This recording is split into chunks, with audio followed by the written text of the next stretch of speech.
पिछले वीडियो में हम लोगों ने राज्य के तत्वों के बारे में पढ़ा था कि राज्य के 4 तत्व होते हैं: जनसंख्या, भूभाग, सरकार और संप्रभुता। इसमें संप्रभुता सबसे प्रमुख तत्व है। संप्रभुता के बिना राज्य राज्य नहीं हो सकता। और इन चारों तत्वों को समेटते हुए गार्नर ने राज्य की सबसे अच्छी परिभाषा दी है। इसके अलावा अरस्तु वगैरह ने भी दी है। अरस्तु ने कहा कि राज्य परिवार और ग्रामों का समुदाय है जिसका विकास आत्मनिर्भर जीवन की प्राप्ति के लिए हुआ। विल्सन कहते हैं कानून के लिए संगठित जनता ही राज्य है। तो इस तरह की परिभाषाएं दी गई हैं। अब हम आज विभिन्न विचारधाराओं के अनुसार राज्य बताएंगे कि विविध विचारधाराएं राज्य के बारे में क्या कहती हैं। तो पहली विचारधारा व्यक्तिवाद है। तो व्यक्तिवाद के अनुसार राज्य क्या है? तो शब्दावली देखिए, व्यक्तिवाद। और व्यक्तिवाद का मतलब क्या है कि व्यक्ति प्रमुख है। व्यक्तिवाद के लिए सबसे महत्वपूर्ण व्यक्ति है, ठीक है। और व्यक्ति सबसे महत्वपूर्ण है तो उसकी स्वतंत्रता महत्वपूर्ण है। तो यह विचारधारा व्यक्ति और उसकी स्वतंत्रता को महत्व देती है। इसीलिए यह राज्य को एक आवश्यक बुराई मानती है। ये बहुत महत्वपूर्ण स्टेटमेंट है कि राज्य एक आवश्यक बुराई है। आवश्यक बुराई क्यों मानती है? पहले देखें बुराई क्यों मानती है विचारधारा राज्य को। राज्य को बुराई इसलिए मानती है कि राज्य क्या करता है? अरे भाई, राज्य क्या करता है? राज्य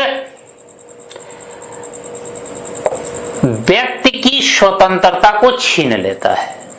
कि राज्य का काम क्या है? राज्य अपने कानूनों को लागू करवाता है और अगर व्यक्ति उन कानूनों को नहीं मानता तो दंडित करता है। तो राज्य अपने कानूनों के द्वारा व्यक्ति की स्वतंत्रता को छीन लेता है, ठीक है। तो इसलिए बुराई है। आवश्यक क्यों है? आवश्यक इसलिए है क्योंकि व्यक्ति राज्य के बिना सुरक्षित नहीं रह सकता। व्यक्ति अपनी सुरक्षा अकेले नहीं कर सकता। सुरक्षा के लिए राज्य जरूरी है, इसीलिए आवश्यक है, ठीक है। तो ये आपको ध्यान देना है कि व्यक्तिवाद राज्य को बुराई मानता है। क्यों मानता है? इसलिए मानता है कि राज्य अपनी सत्ता, अपने कानून का प्रयोग करके व्यक्ति की स्वतंत्रता को छीन लेता है। जितना अधिक कानून होगा उतनी ही स्वतंत्रता आपकी छीनी जाएगी। आवश्यक क्यों मानता है? आवश्यक इसलिए मानता है कि व्यक्ति अकेले अपनी सुरक्षा नहीं कर सकता। सुरक्षा के लिए उसे राज्य की जरूरत है, ठीक। तो ये क्लियर हो गया कि राज्य एक आवश्यक बुराई है। व्यक्तिवाद कहता है, व्यक्तिवाद ये कहता है कि न्यूनतम राज्य होना चाहिए या नकारात्मक राज्य होना चाहिए। न्यूनतम राज्य कि वही सरकार सबसे अच्छी है जो सबसे कम शासन करे, ठीक। कहने का मतलब राज्य का काम केवल पुलिस तक सीमित है, केवल सुरक्षा तक सीमित है। राज्य को, व्यक्ति को अकेला छोड़ देना चाहिए। इसका नारा भी है कि व्यक्ति को अकेला छोड़ दो। व्यक्ति के लिए स्वास्थ्य, शिक्षा की व्यवस्था ना करो, व्यक्ति का कल्याण ना करो। व्यक्ति अपने आप में सक्षम है, योग्य है, आपको उसकी सहायता करने की जरूरत नहीं है। केवल किस बात की जरूरत है? केवल सुरक्षा की जरूरत है। समझ रहे हैं? केवल उसे सुरक्षा की जरूरत है। तो सुरक्षा से संबंधित कानूनों को उसके ऊपर लागू करिए।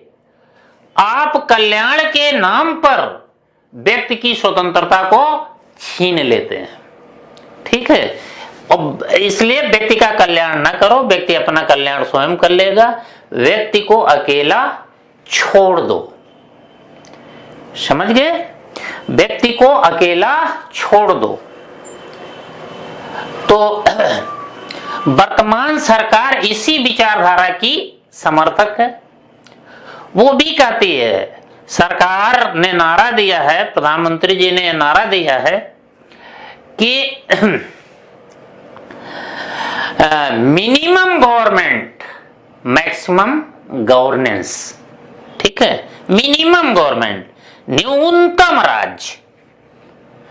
मतलब इनका कहना है हम कानून को कम से कम करेंगे। भारत के लोग सक्षम हैं, तो इनको सरकारी रिक्शा की जरूरत नहीं है।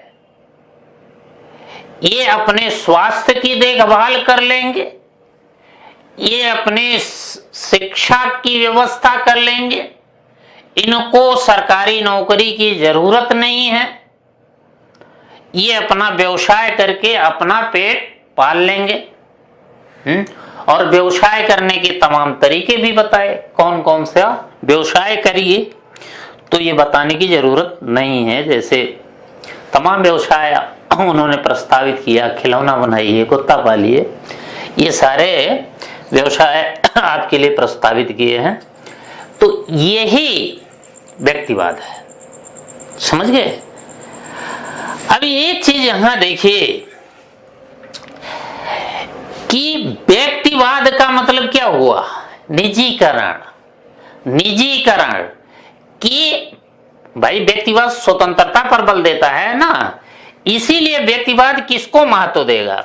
इसको छोड़िए, ये बाद में देख लीजिएगा। व्यक्तिवाद निजीकरण पर बल देगा। ये निजीकरण पर बल देगा। निजीकरण पर बल। ठीक? निजीकरण पर बल ये देगा, निजीकरण पर बल देगा। ठीक है? और निजीकरण पर बल कौन देता है? वही पूंजीवादी विचारधारा। तो इसलिए इसका थोड़ा सा निखरा हुआ रूप पूंजीवाद है या उदारवाद है। तो पूंजीवाद व उदारवाद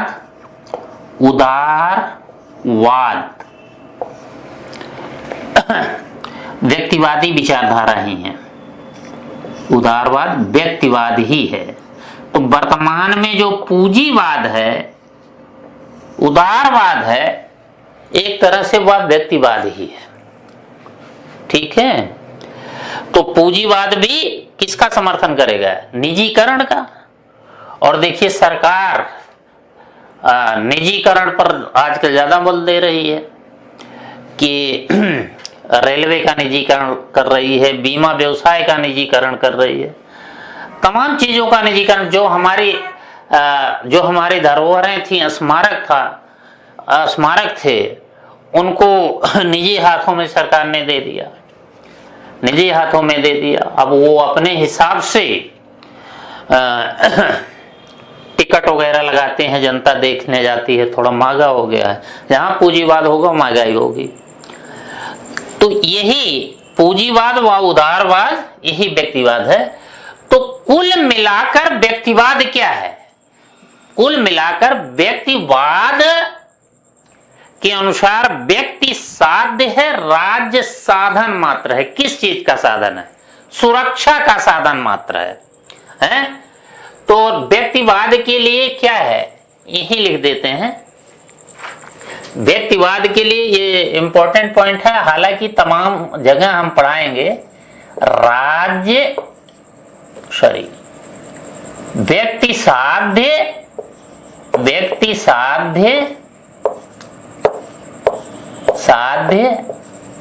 राज्य साधन, ये समझ लीजिए पहला पॉइंट ही बना लीजिए, राज्य साधन है। ठीक है, इसका मतलब जो कुछ है व्यक्ति के लिए है, इसलिए व्यक्ति साध्य है। और राज्य साधन है। साधन किसका साधन है? सुरक्षा का। राज्य का काम केवल सुरक्षा करना है, सुरक्षा का साधन है। तो व्यक्तिवाद में इतने पॉइंट याद करने हैं। व्यक्ति साध्य है, राज्य साधन है। दूसरा, व्यक्ति और उसकी स्वतंत्रता को महत्व देने वाली विचारधारा है। राज्य को एक आवश्यक बुराई मानती है। न्यूनतम राज्य या नकारात्मक राज्य का समर्थन करती है। समर्थन करती है। राज्य को ये नहीं करना चाहिए, वो नहीं करना चाहिए। राज्य को केवल सुरक्षा तक सीमित रहना चाहिए। तो न्यूनतम राज्य की समर्थक विचारधारा है। और व्यक्ति को अकेला छोड़ देने की बात करती है, अर्थात निजीकरण पर बल देती है।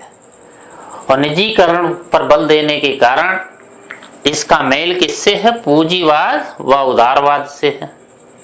ठीक, तो इतने पॉइंट आपको देखने हैं व्यक्तिवाद में।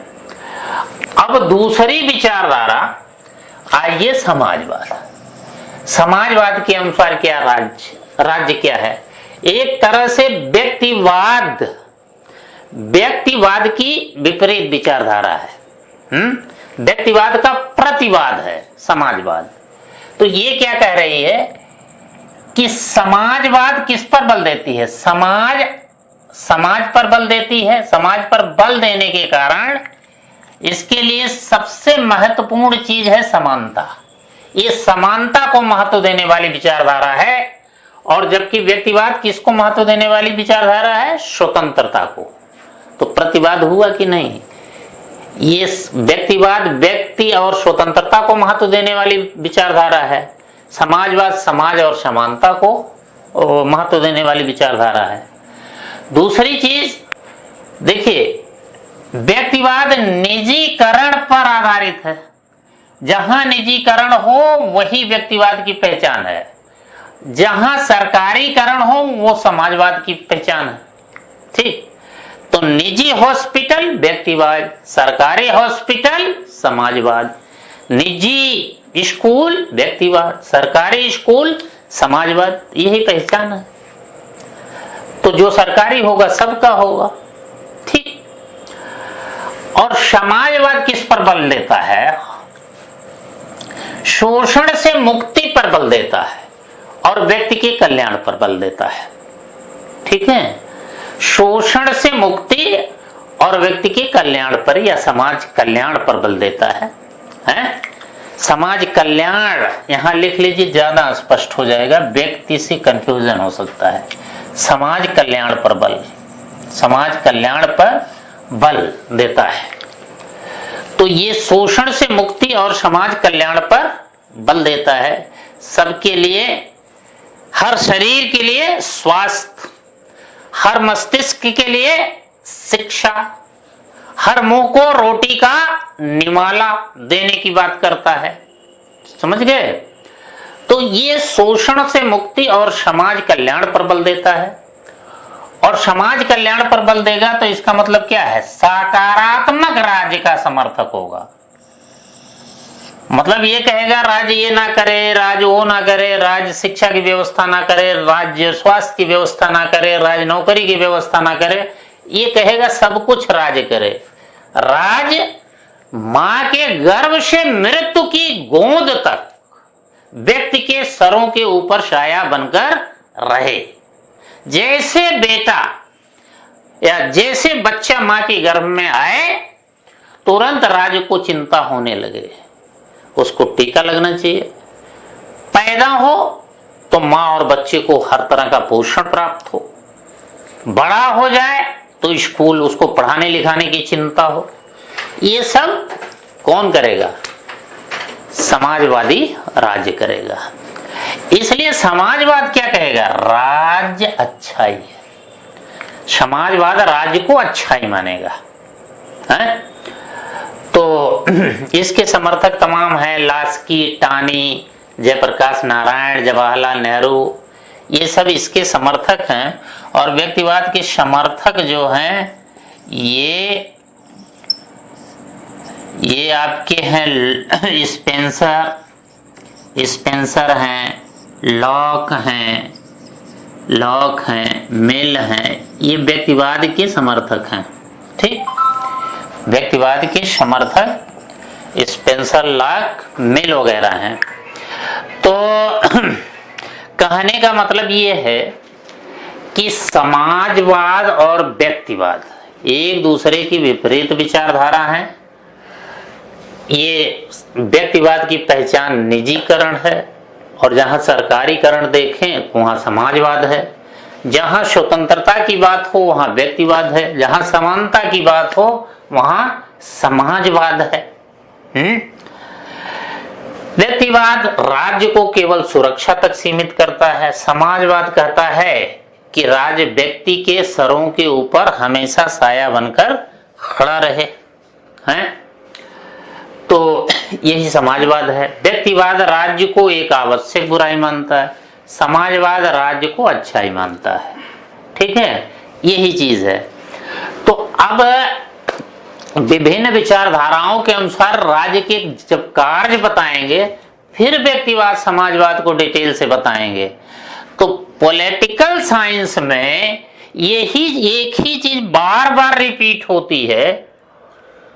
तो अब समाजवाद और व्यक्तिवाद बहुत डिटेल से राज्य के कार्य में बताया जाएगा। ये शॉर्ट में बता दिया गया है, इसलिए बताया गया है कि इन विचारधाराओं की मूल थीम आपको मालूम हो जाए, तब ये राज्य के कार्यों के बारे में जो बातें करेंगे वो आप आसानी से समझ लेंगे। और अगर हमारे साथ आप चले हम कदम बनकर, तो ये हमारा दावा है कि आपको बैठकर मेज कुर्सी पर पढ़ना नहीं होगा, आपको ऐसे ही याद हो जाएगा, केवल क्वेश्चन पेपर हल करने हैं। ठीक, तो केवल हल करना है, याद कराने को तो हम वैसे याद करा देंगे आपको, समझ लो। तो अब अगली विचारधारा है आदर्शवाद। तो हाँ, आदर्शवाद के अनुसार राज्य क्या है इसको देखें। तो ये आदर्शवाद जो है एक आध्यात्मिक विचारधारा है। तो इसके दर्शन को पहले समझ लीजिए, तब आप समझ पाएंगे। ये आदर्शवाद कहता है कि एक बीज है या एक शाश्वत चेतना है, चेतना, एक चेतना है। ठीक है, ये पूर्ण चेतना है, पूर्ण चेतना है। ये समझ लीजिए संसार का बीज है, ये संसार का बीज है। इसी चेतना का अंकुरण व्यक्ति है। ये व्यक्ति है, व्यक्ति जो है ये कहते हैं ये अंकुरण है। व्यक्ति जो है ये अंकुरण है। तो व्यक्ति जो है ये अपूर्ण चेतना हुआ, अंकुरण है तो अपूर्ण चेतना हुआ, अपूर्ण चेतना। ठीक, अब अपूर्ण है तो इसके जीवन का उद्देश्य क्या होगा? व्यक्ति के जीवन का उद्देश्य पूर्णता की प्राप्ति। तो पूर्णता की प्राप्ति राज्य में ही हो सकती है, तो ये राज्य हो गया। ये राज्य जो है ये पूर्ण चेतना है, परमात्मा है, पूर्ण चेतना, पूर्ण चेतना है ये। ठीक है, ये पूर्ण चेतना है राज्य। तो कहने का मतलब जैसे एक बीज जमीन के भीतर है, जमीन के भीतर है तो वह अंकुरित होता है, वह बीज अंकुरित होता है। वही अंकुरण धीरे धीरे विकसित होकर वट वृक्ष बन जाता है। तो ये वट वृक्ष क्या हुआ? वो पूर्ण बीज हुआ कि नहीं? ये पूर्ण हुआ। जमीन के अंदर बीज है तो उसमें पूरा पेड़ समाया है, वही जब बीज पूरी तरह से अव्यक्त हुआ तो वट वृक्ष बन गया। ठीक है, तो जमीन के जो अंदर बीज है वो पूर्ण है, उसमें पूर्ण मतलब वो पूर्ण है, उसमें वट वृक्ष समाया हुआ है, लेकिन वह अव्यक्त नहीं हो रहा है। जब इसकी पूरी अभिव्यक्ति होती है तो पूरा वट वृक्ष बन जाता है। यही सेम चीज यहां बताई जा रही है कि एक शाश्वत चेतना है या पूर्ण चेतना, शाश्वत चेतना या पूर्ण चेतना लिख सकते हैं आप इसको, शाश्वत हम चेतना लिख लें। एक शाश्वत चेतना है, शाश्वत चेतना है, यही चेतना संसार का बीज है, और यही चेतना जब अभिव्यक्त होती है तो उसका अंकुरण व्यक्ति है। और इसलिए व्यक्ति के जीवन का उद्देश्य पूर्णता की प्राप्ति है, और पूर्णता की प्राप्ति किसमें हो सकती है? राज्य में हो सकती है, क्योंकि राज्य परमात्मा है, पूर्ण चेतना है। ये क्लियर हुआ? तो व्यक्ति के जीवन का आदर्श कौन हुआ? राज्य हुआ। व्यक्ति अपने आप को विकसित करके किसमें बदल जाएगा? राज्य में। राज्य में ही वो अपने को मिला देगा, वही जीवन का आदर्श है। ये क्लियर हुआ? आप कहेंगे व्यक्ति कैसे राज्य बन जाएगा? हिटलर जर्मनी थे कि नहीं? मुसोलिनी के जब नाम आता है तो इटली था कि नहीं? गांधी का नाम आता है तो गांधी भारत थे कि नहीं? वही चीज कहा जा रहा है कि व्यक्ति अपना विकास करके अपने को राज्य में मिला देता है तो वही परमात्मा को प्राप्त हो जाता है, पूर्ण चेतना को प्राप्त हो जाता है। तो चाहे आप इसको शाश्वत चेतना कहें या चेतना को आप विचार कह सकते हैं, विचार, या इसी को आप आत्मा कह सकते हैं, विचार, या इसी को आत्मा कह सकते हैं, या इसी को क्या कह सकते हैं? विवेक कह सकते हैं, कुछ भी कहिए। तो इसी विचार या आत्मा का अंकुरण व्यक्ति है, और इसका पूरा विकास वो राज्य है।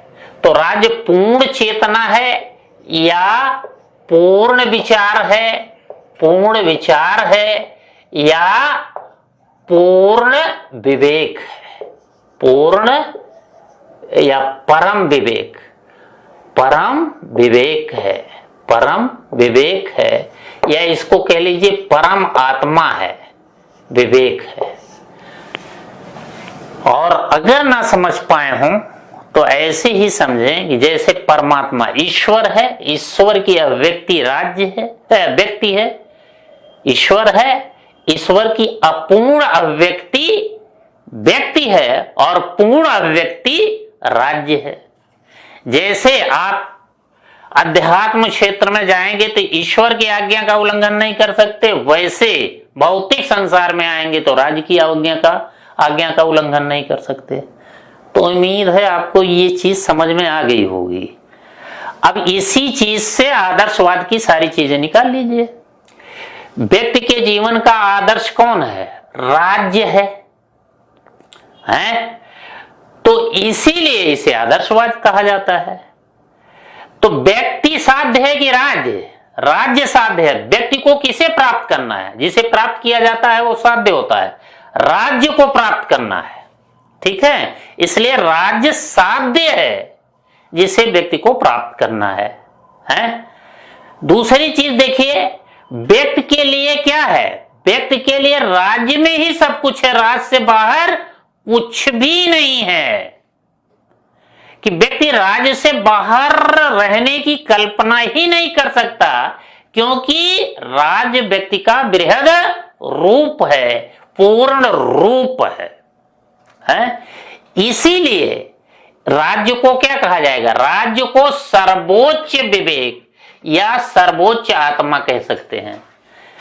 तो व्यक्ति अपूर्ण विवेक है, राज्य सर्वोच्च विवेक है या सर्वोच्च आत्मा है।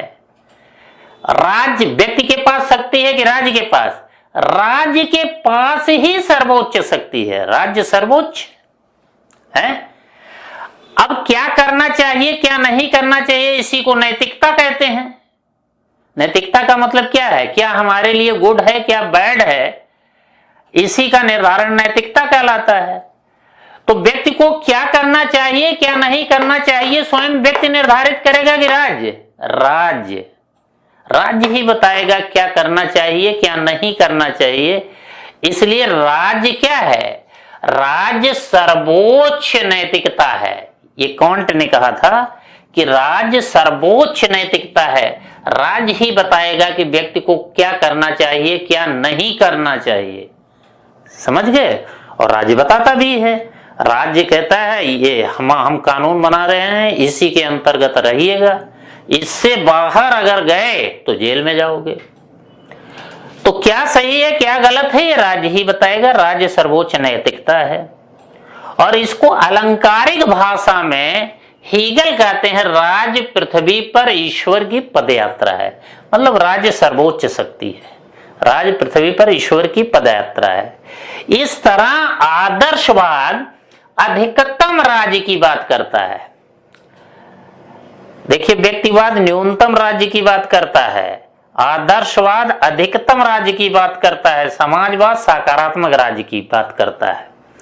तो इस आदर्शवाद के समर्थक हैं अरस्तु, प्लेटो, हीगल, कांट, फिक्टे, ये सब इसके समर्थक हैं।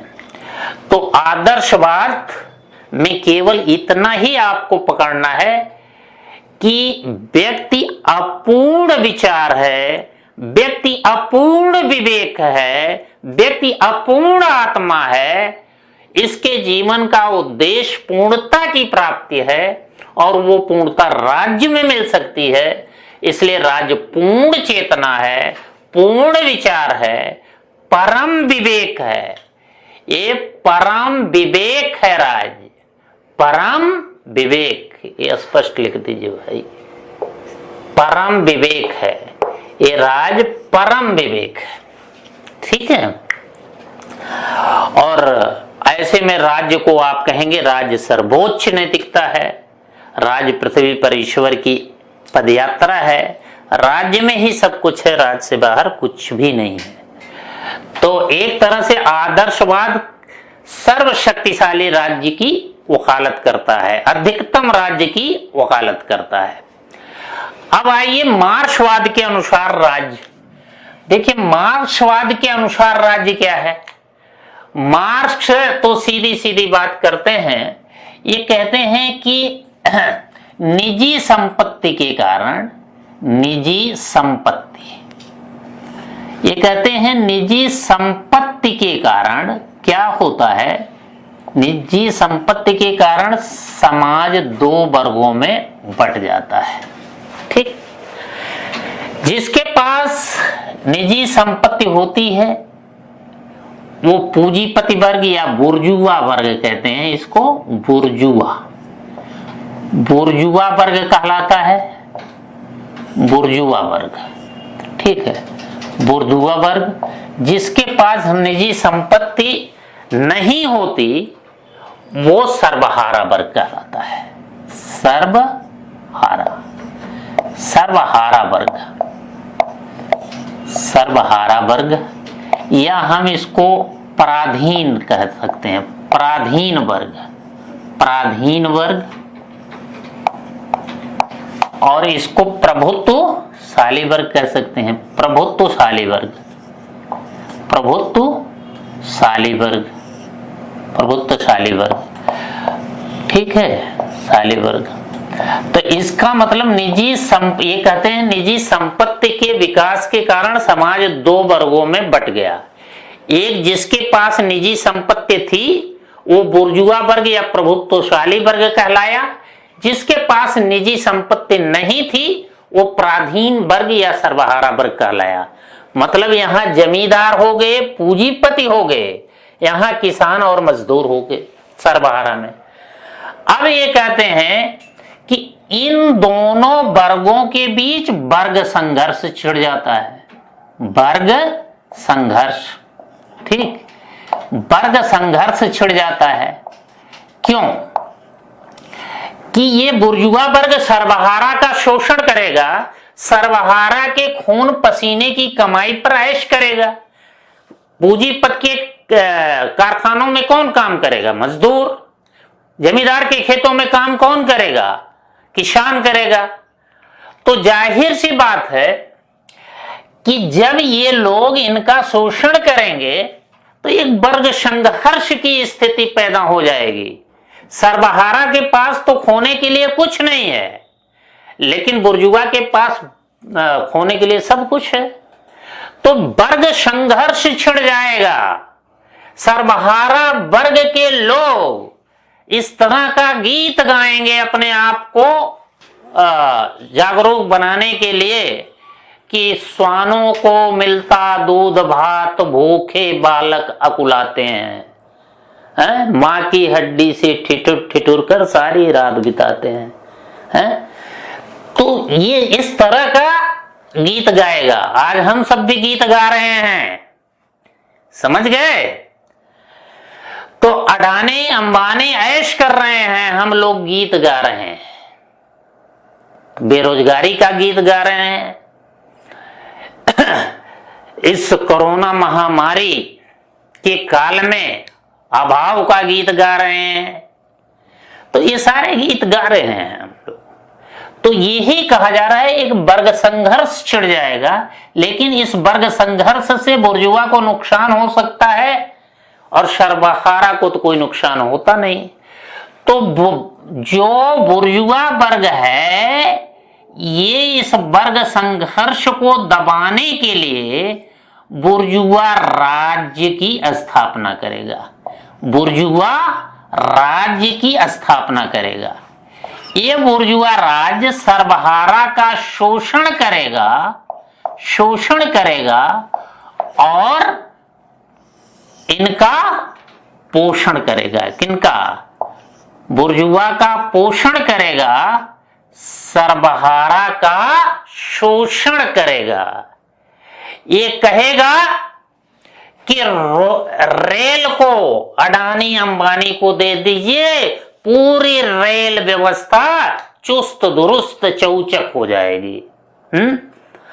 अब इनका तो पोषण हो गया, लेकिन इनका शोषण नहीं होगा कि भाई रेल में बैठकर, सस्ते में रेल में बैठकर मुंबई दिल्ली पहुंच गए, वहां थोड़ा बहुत काम कर लिया, थोड़ा बहुत रोटी रोजी का जुगाड़ हो गया। अब कैसे जाएंगे?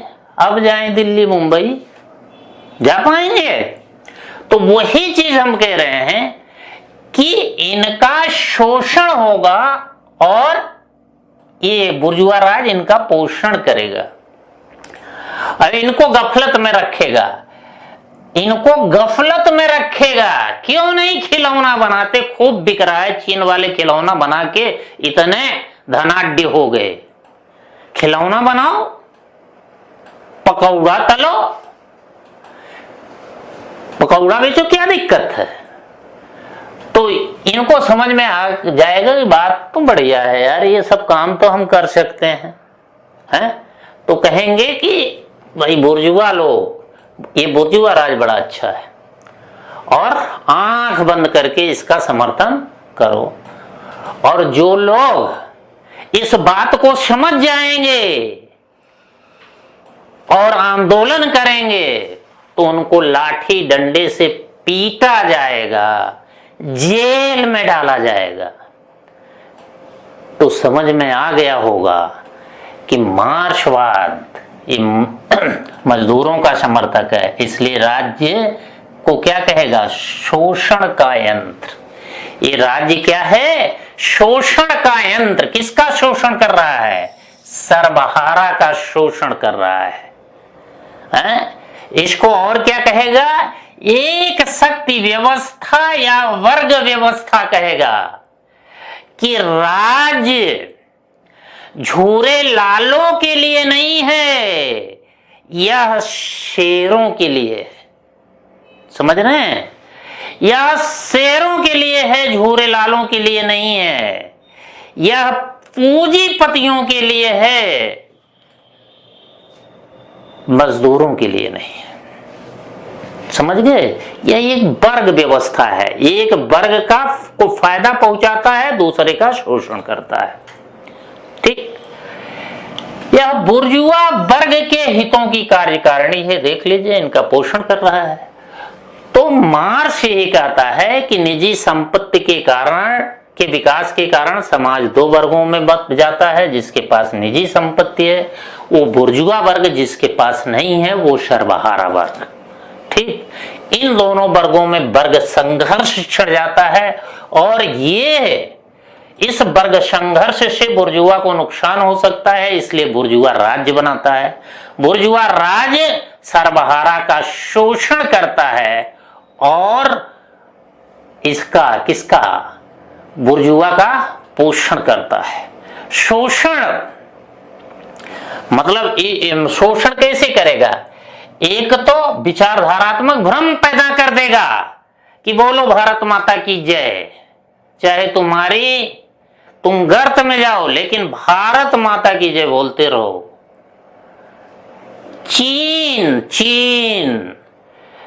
चीन को गाली देते रहो, पाकिस्तान को गाली देते रहो, हैं?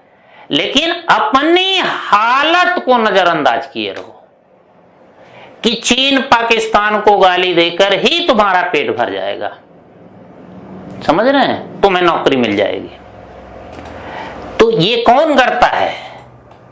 ये बुर्जुआ राज इसी तरह का विचारधारात्मक भ्रम उत्पन्न कर देगा। कभी राष्ट्रवाद के नाम पर, कभी जय हिंद के नाम पर, कभी पाकिस्तान चीन के नाम पर। इसी विचारधारात्मक भ्रम में आप उलझे रहें और अपनी रोटी रोजी के लिए संघर्ष करना भूल जाएं। समझ गए? ये मार्क्सवाद है। इसीलिए ये कहता है राज्य शोषण का यंत्र है, ये बुर्जुआ वर्ग के हितों की कार्यकारिणी है। तो इस तरह की जो बातें हम कह रहे हैं आपको समझाने के लिए ही कह रहे हैं। ये किसी पर कमेंट नहीं है, ये व्यवस्था पर कमेंट है कि जो हमारी पूंजीवादी व्यवस्था है, लोकतांत्रिक व्यवस्था है, ये बुर्जुआ व्यवस्था है। समझ रहे हैं? किसी नेता पर कमेंट नहीं किया जा रहा है, ये व्यवस्था पर कमेंट किया जा रहा है, उसके माध्यम से आपको समझाया जा रहा है। समझ गए? तो बात यही है। अब देखिए, यही बात लगभग अराजकतावाद कहता है।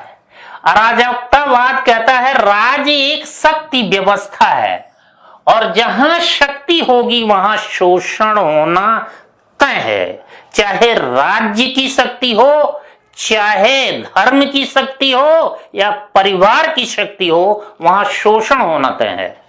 इसलिए कहता है कि राज्य एक अनावश्यक बुराई है।